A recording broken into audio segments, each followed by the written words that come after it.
Magandang araw, Luzon, Visayas, Mindanao. Bayan, tuwing nag-aalboroto ang ating mga bulkan sa bansa, naglalabas po ang ating state seismologist ng alert level upang maging gabay ng ating mamamayan, lokal na pamahalaan at response agency sa kanilang paghahanda sa anumang aktibidad ng bulkan.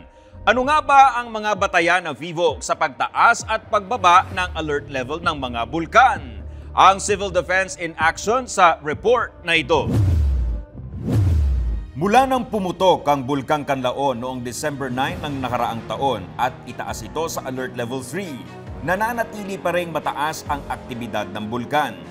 Batay sa advisory ng VIVOC ngayong araw, naitala ang 3 volcanic earthquakes at 1,920 na tonelada ng sulfur dioxide ang naibuga. Bagamat mas bababa ang mga bilang na ito kumpara sa mga nakalipas na linggo at buwan, nagbabala ang VIVOC na maging alerto pa rin dahil nagbabanta pa rin ang malakas o mapaminsalang pagsabog ng Bulkang Kanlaon anumang oras o araw lalo't may pamamaga pa rin sa bulkan. Ang Kanlaon Volcano na naka-alert level 3 mula pa noong December 9, 2024, meron pong pagbaba ng bilang ng mga volcanic earthquakes sa Kanlaon at ang tala ng sulfur dioxide emission ng bulkan. No? At ang sukat po ng sulfur dioxide ay nasa 1,100 plus tons per day lamang. Ito po ay mababa. Kung ihahambing po natin dito sa average na binubuga ng bulkan simula nang nag-umpisa itong mag-alboroto noong June 3, 2024, ang average ay nasa bandang 4,000 tonelada kada araw. No? Pero hindi po ibig sabihin nito na nawawala o tumatahimik na po ang bulkan. Ano? Meron po tayong natatala, nasusukat na dire-diretso pong pamamaga ng middle to upper slopes ng bulkan, lalong-lalo na po dito sa eastern or silangang bahagi ng southeastern side ng bulkan. Meron din po tayong pamamaga dito sa lower flanks ng bulkan sa eastern side. At ito pong pamamaga na ito ay nagsimula pa noong January. Nilinaw rin ni Maria Antonia Bornas, Chief ng VIVOC Volcano Monitoring and Eruption Prediction Division, ang ibig sabihin bakit may pagbaba sa level ng sulfur dioxide emission at bakit ito delikado. Wala po tayong nagaganap na ash emission sa ngayon. Nakikita rin po natin na mababa po ang sukat ng sulfur dioxide na nasa 1,100 plus, 1,118 tons per day po yata. Ano? Ito po ay mababa at ang ibig sabihin po nito sa atin, lalong-lalo na po na wala pong ash emission na nangyayari, yung pagbuga ng abo, ay nababarahan po ang bulkan.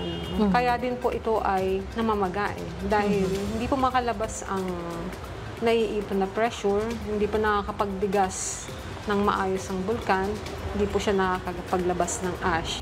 Pero ano nga ba ang batayan ng VIVOC sa pagtataas o pagbaba ng alert level ng bulkan? Batay sa website ng VIVOC, nakadetalye ang Volcanic Alert Scheme para sa Bulkang Kanlaon mula Alert Level 0 hanggang Alert Level 5. Sa ilalim ng Alert Level 0, walang nakataas na alerto dahil nasa normal ang antas ng mga sinusubaybayang parameter ng bulkan. Wala ring kapansin-pansing aktibidad ng mga volcanic earthquake sa paligid ng bulkan. Sinasalamin nito ang katahimikan ng bulkan at walang nakikitang panganib ng isang magmatic eruption. Pero nagbabala ang VIVOC na maaaring mangyari ang biglaang pagsabog, pagbagsak ng bato at landslide sa loob ng 4-kilometer radius Permanent Danger Zone o PDZ. Kaya pinag-iingat ang mga residente sa mga panganib na ito na maaaring mangyari nang walang babala. Sa ilalim ng Alert Level 1 may mababang antas ng volcanic unrest. Ito ay nangangahulugang may bahagyang pagtaas ng volcanic earthquakes at steam o gas activity. Nagkakaroon ng sporadic explosions mula sa summit crater o mga bagong butas. Napapansin din ang pagtaas ng temperatura, acidity at konsentrasyon ng volcanic gas sa mga pinagkukunan ng tubig at fumaroles. Bahagyang nag-i-inflate o namamaga ang istruktura ng bulkan.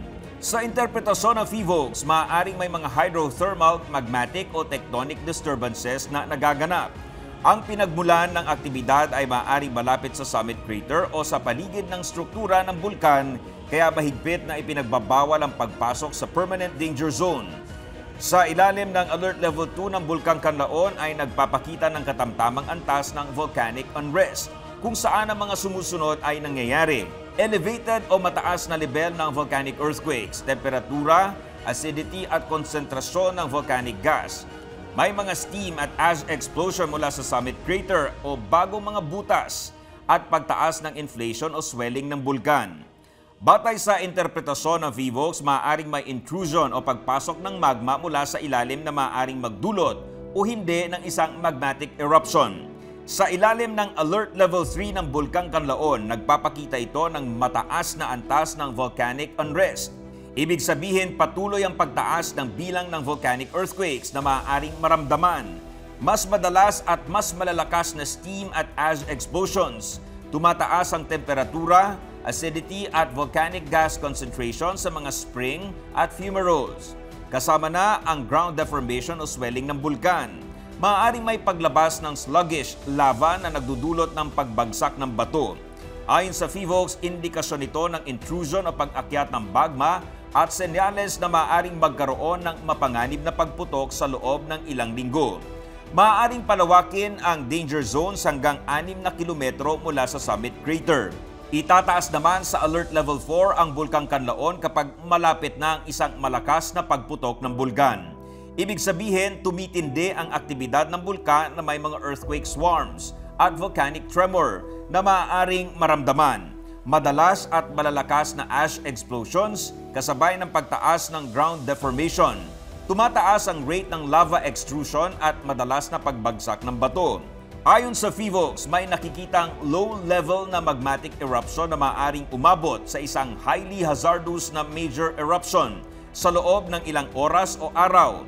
Ang danger zones ay maaaring palawakin hanggang 10 kilometro o higit pa mula sa summit crater. Kapag itinaas na sa Alert Level 5 ang bulkan, ibig sabihin nagaganap na ang mapanganib na pagputok. Ito ay isang magmatic eruption na naglalabas ng mataas na ash-laden eruption columns at madalas na malalakas na lava flows. Nagbubuo ng mapanganib na pyroclastic flows, surges at malawakang tephra fall o ash fall. May posibilidad din ng pagbuo ng lahar na umaagos sa mga river channel. Ayon sa VVOCS, ito ay nagdudulot ng panganib sa buhay na naglalagay sa mga komunidad sa panganib. Ang danger zones ay maaaring palawakin hanggang 14 na kilometro habang nagpapatuloy ang pagputok.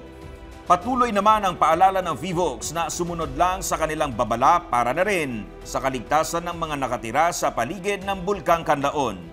Napaka-importante po natin, kailangan tandaan yung ating po mga bulkan, naka-alerto po sila.